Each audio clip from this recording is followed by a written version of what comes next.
Nicolás Maduro just ordered a massive mobilization of forces in his country, and that coincides with the Gerald R. Ford showing up in the region. And so I have a photograph of the Ford I can show you. So this is what they're seeing off the coast of Venezuela at this point. They showed up with not just that ship, but 2 other destroyers as well. Last week, this ship was just passing through the entrance to the Mediterranean Sea, just off the Rock of Gibraltar. What they did was they turned off the transponder on this ship. By turning off the transponder, it makes it quite a bit more difficult to track a ship that's on the open sea. And that is a strategic or a tactical maneuver to try to mask where they are. It appears that they were making a beeline for Venezuela all the time. But a week ago, the pundits were saying, it looks like that Gerald R. Ford is not going to go to Venezuela now. It looks like they've just been told to never mind. Here it is, just off the coast of Venezuela. And that brings some serious firepower to the fight. You look here, the graphic, I think this is from Reuters. Look at the strike package potential here. Every one of these looks like a little airplane. It represents a Tomahawk missile. So 32 for each of these ships, 32 times 7, plus the sub has some Tomahawks, and there's 2 subs there. Then we go over here to the airplanes. Of course, we've got what they call JSSM strike package. And look at all the bombs these things can drop. The potential air-to-surface missile capability of these planes. Then you've got MQ-9 Reapers, which are armed, AC-130 Ghost Rider gunships, which are heavily armed. And those things have like a 30 millimeter chain gun and a 105 millimeter howitzer on them that can just tear things up like you can't believe. Serious firepower that's out there now. And they wouldn't have all this firepower out there if they weren't planning on using it. Last week, President Trump was telling the media that they don't have the legal authority to strike inside Venezuela without congressional approval. Now, we'll have to see if anything changes on that, but it might. I want to focus most on the steps that Nicolás Maduro and other leaders around Latin America are taking to this sudden confrontation that's building between the United States and Venezuela. There are several leaders of countries in Latin America who are definitely on Trump's side. The leader of Argentina, the leader of El Salvador, and also the leader of Ecuador. Take a listen to what the president of Ecuador had to say on a Spanish language Fox News interview that I translated to English for you. Maduro and the war against the cartels that Donald Trump is now conducting in the Caribbean. Yes, I'm in favor of the war against the cartels.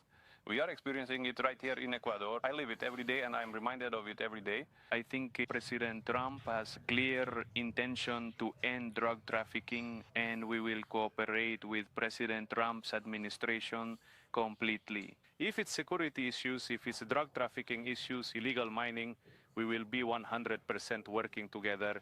Regarding Nicolás Maduro, I do not recognize him as president. I believe he is there more by force, not by something democratic. The president should have been Edmundo González. And also, just a few days ago, I received an invitation from Maria Corina Machado to accompany her to receive the Nobel Prize in Oslo, and I will gladly accompany her.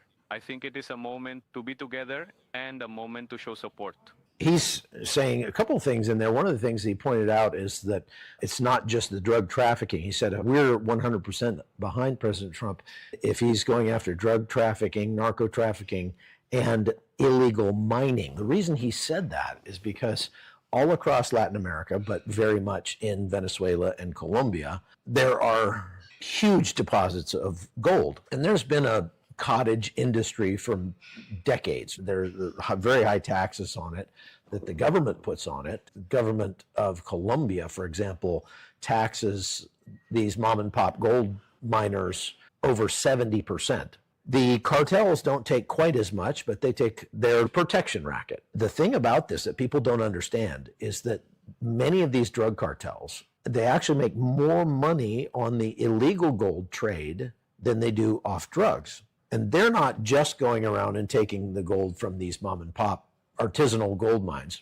They are bringing heavy machinery out into the jungle, clear cutting the jungle to get at the gold, causes tremendous environmental damage to the rainforests in Venezuela and Colombia. And look, the government is either directly or indirectly profiting off of that. The government of Colombia, the government of Venezuela. By some estimates, if the drug trade completely went away, if the cartels completely went away and all the illegal mining and everything just went away tomorrow, Colombia's economy would contract by about 40%.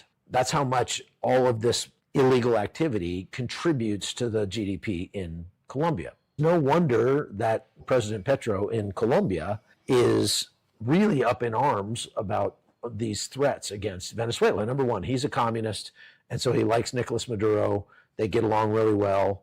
President Petro was heavily involved way back when with the illegal militias in Colombia. His policies toward them have been very weak. They've not done much to try to take out like the FARC and the ELN and all that. So there's still a tremendous amount of violence in Colombia because of that. Gustavo Petro has been so incredibly negative against President Trump that he's got his visa revoked to the United States when he went to the UN General Assembly. And that was for going out in the street in New York City and chanting with protesters to have President Trump removed from power. President of a foreign nation comes into the United States, stands on American soil, grabs a bullhorn, and starts shouting along with protesters to have Trump impeached and removed. So it's no surprise that they PNG'd him. The PNG means persona non grata, that he can't come back to the United States. And so he's only gotten more belligerent since then. And now he's gone so far as to say that President Trump already said, we're cutting all aid to Colombia. The United States in this century, since 2000, has given Colombia about $10 billion. Some of that was humanitarian aid. Some of it was to help the government of Colombia better fight the cartels. We provided them with military hardware and training and the US-Colombian intelligence pipeline. So before all this came to a head, we had 4 main channels in Colombia that were providing us with real-time information about drug trafficking that was coming out of Colombia. Here's what we did. We established a joint interagency task force south, which gives real-time radar and satellite tracking. We have some AI programs that help to queue up the targets and identify targets we need to be hitting next. We built a combined operations center called CIMCOM in Cartagena, Colombia. It's owned and run by the Colombian Navy, but it was paid for in large part by the United States. And it draws in intelligence from many different sources, especially signals intelligence that's drawn in from either aircraft or ground stations. So the United States actually paid to establish radar stations all along the coast of Colombia to better track drug boats, and those things are still there. The CIMCON would take all that information and aggregate it in one place and help the DEA or the US military or whatever to find, fix, and then turn over targets to the Colombian military or police for them to go take out. One of the things the United States does is it always wants to put a local face on any of these programs. So you don't see a bunch of US troops that are going out and taking down boats or drug labs or anything like that. What you see are Colombian forces doing that. But if you dig into it a little bit, you find out that it was actually the United States that gave them the information that they needed to go find the bad guys and gave them the training and gave them much of the equipment. We've had a very close relationship with the Colombian military and police forces for many years. What President Petro said today was that they are no longer going to share that information with the United States. They're not going to take all of that aggregated SIGINT data and share it with the US. President Trump 2 weeks ago told President Petro, don't come back to the United States, and we're not going to give you any more money. The way that they collect most of that information that they share with the United States is with stuff that's funded by the United States. So it's kind of a fake political theater stunt that Petro is pulling because the U.S. has already quit paying for the collection of the information. It's also political theater that Nicolás Maduro is using this as an opportunity to mobilize hundreds of thousands of troops. He's taking the country onto a war footing. He's taking them into a complete mobilization here. Listen to what he had to say when he did it. To be prepared if it were our turn as a republic, as a people, go to struggle to defend this sacred heritage of the liberators, be ready to win, to triumph through the path of patriotism and bravery. So I proceed to sign, to put into effect the law for the creation, for the comprehensive defense commands at the national level. Here he is signing the document. Signed, approved, endorsed today, Tuesday, November 11th. Of the year 2025, and I say with the whole country, peace. We want peace, we will have it, under maximum pressure, maximum preparation. Execute this law immediately. He's signing into law a new change in the way that governance is done in Venezuela. What he's doing is he's establishing these territorial guards in every state in Venezuela. And he's essentially using this as an opportunity to consolidate more power to himself, because these new territorial guards are going to be superimposed on top of local governments in a way that essentially militarizes the entire country of Venezuela. President Trump is very unlikely to order a ground invasion of Venezuela. That is not going to happen. What would happen would be striking at drug routes, striking cartel hideouts, drug labs, maybe some government buildings. And in order to hit all those things, they're going to have to hit some military targets. This was a sizzle reel that was put out by the FANBI, which is the military of Venezuela, showing all their weapons getting moved around. They're moving weapons all over the place and getting them prepared. They're essentially militarizing the entire country at this point, preparing for some major battle. I find it hard to believe that they really think that the United States is going to invade with a bunch of Marines, but they're figuring better safe than sorry, and so we're going to get all prepared for this. Now, they know, and we know, and everybody knows that even if they are fully mobilized, the Venezuelan military is not going to stand a chance against the United States military. So that's not why they're doing this. They're not trying to set themselves up for a long-term insurgency against the United States. What they're doing is they're playing to the cameras for their own people. And that's why they're putting out these sizzle videos on local television in Venezuela. They're trying to whip up the militaristic fervor of the people in Venezuela, get them more on the side of President Maduro. President Maduro is expanding his power by the use of the military to give himself more autonomy, more authority across the country. Now, if you look at what Venezuelans themselves are posting on social media, most of it is like a giant welcome sign to President Trump. I saw one today that was a meme somebody had made of a squirrel going like this, and it said, "Oh, please hurry up and strike for the love of God." So there are plenty of Venezuelans who don't like Maduro, would love it if Maduro was deposed. If that were to happen, the military is going to line up under the rightful president. There'll be some guys at the top that'll probably get lynched or stoned or something.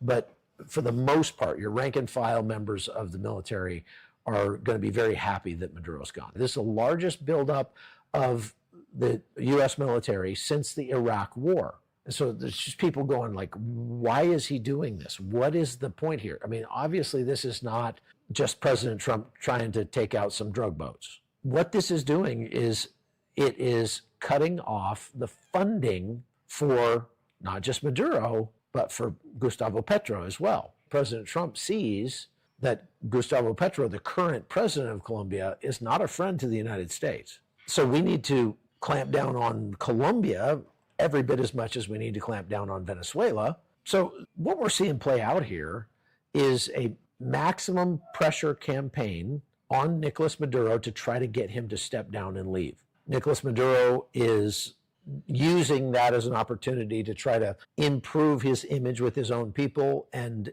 consolidate more power to himself.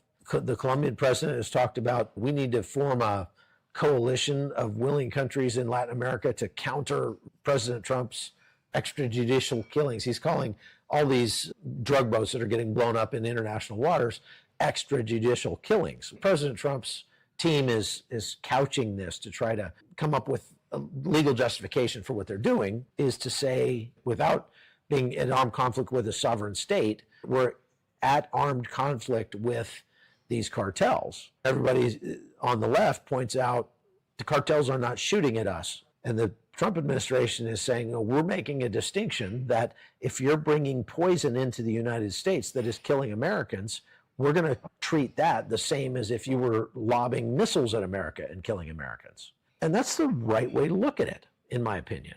We have to get out of the outdated mindset that the only thing that constitutes an act of war is if some other country airdrops troops or shoots a ballistic missile. We need to start making it clear that if you are taking actions that are causing Americans to die, that's an asymmetric warfare method. President Trump is trying to move the ball forward to make America safer by saying we're going to classify these acts as acts of war, and so we are going to respond accordingly. So far, they've struck about 20 go-fast boats in the Caribbean and in the Pacific. They've killed about 75 people. Listen to me. Every one of those that they've released the footage is definitely a drug smuggling boat. None of those are fishing boats. There are no international waters between Trinidad and Venezuela. So these boats have got to be beyond the line of sight. From what I can tell, has not been one strike yet that was actually visible from the shore. So these boats are 100 plus miles offshore, going very quickly to the north with boats full of drugs. Then under the laws of self-defense, this is the case the Trump administration is making, we should be able to drop bombs on these guys in international waters. If they do that right off the coast of Venezuela, then they get into more legal problems. And that's where we are right now. We're going to have to wait and see if this thing goes any further. This is some pretty serious posturing if that's all that President Trump is doing by moving all these troops in there.